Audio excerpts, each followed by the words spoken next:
Your life is for celebration. As you are dancing, your destiny shall be recovered. Your joy shall be recovered. To what Jesus equal. I wanna chino. She ani be gada. To all your Jesus equal.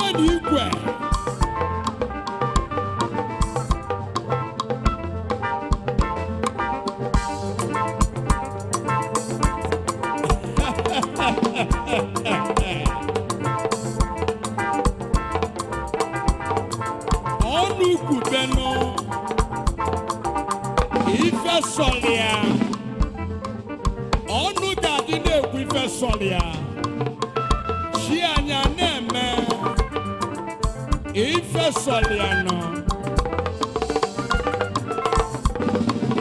Okwanu sili. Okwe kamodi jana nike.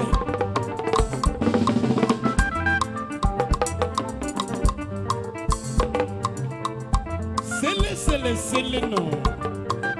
Okwe kamodi jana nike no.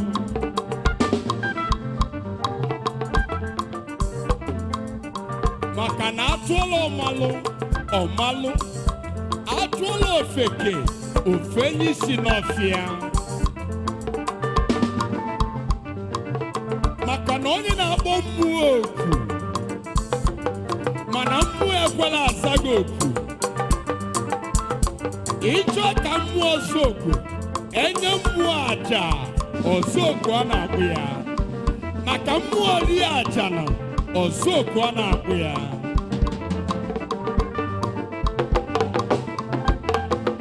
Faga ekwulili, faga asilili nọ.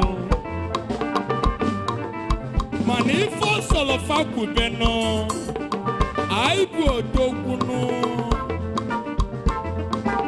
All the lion family,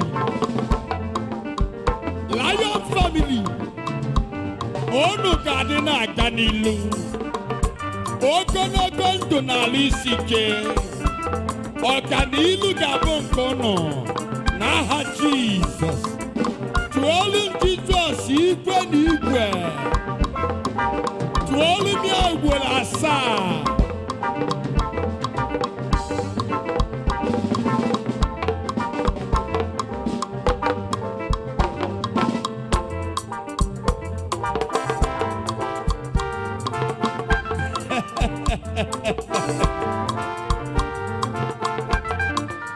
Maka nwata na-agba egwu sulu gedeno. Nyamaluni na-agba egwu ndị mmụọ. Ife anyị na-eme n'intervention. Ọkwa ife mmụọ ka anyị na-eme. Onye anyị na-achụla aja bụ onye mmụọ.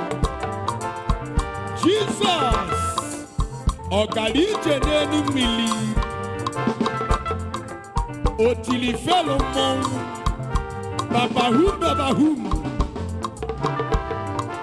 Emechi ụzọ nye simpio.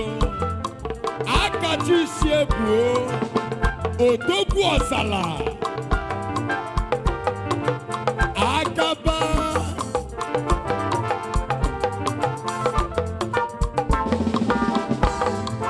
Lion family all over the world.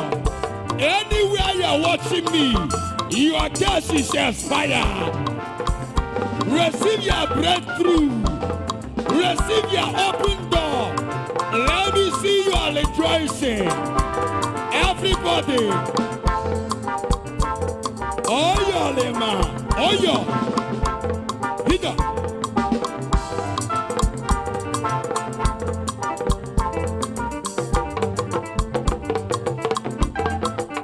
Ojena waya de melu alo.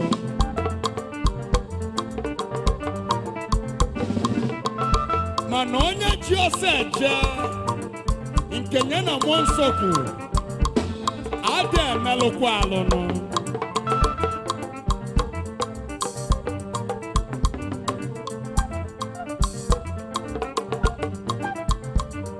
Jesus muno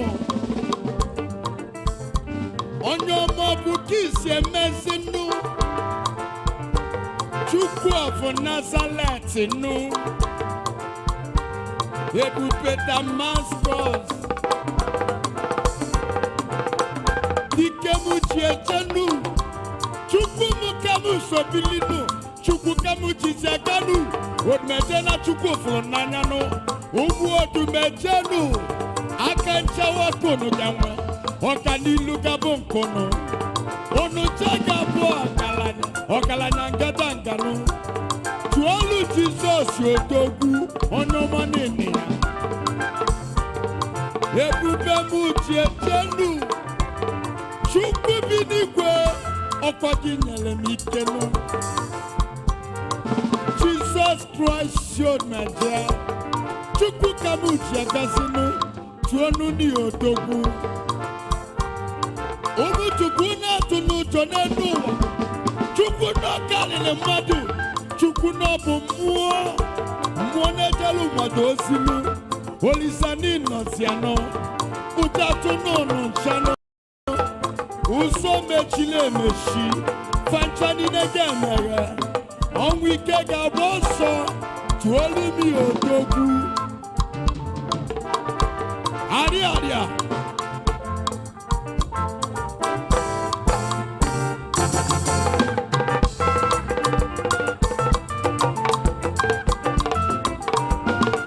as you are rejoicing your case is over to Jesus igwe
Chukwu n'otum ike musi n'ikwenu Chukwu kamu n'ejelosinu Lion family all over the world una tunucho okalanya kono gabose usu na-emeghesigo Chukwu agosigo onye chọrọ ụlọ okwu ga-eji aniselu mmiri Holy Ghost intervention ga-ejelu n'ọgụ Mmụọ Chukwu n'ọga n'olugio Akaji kalakaga abagoso Chukwu Olisa makasiri Hita oyo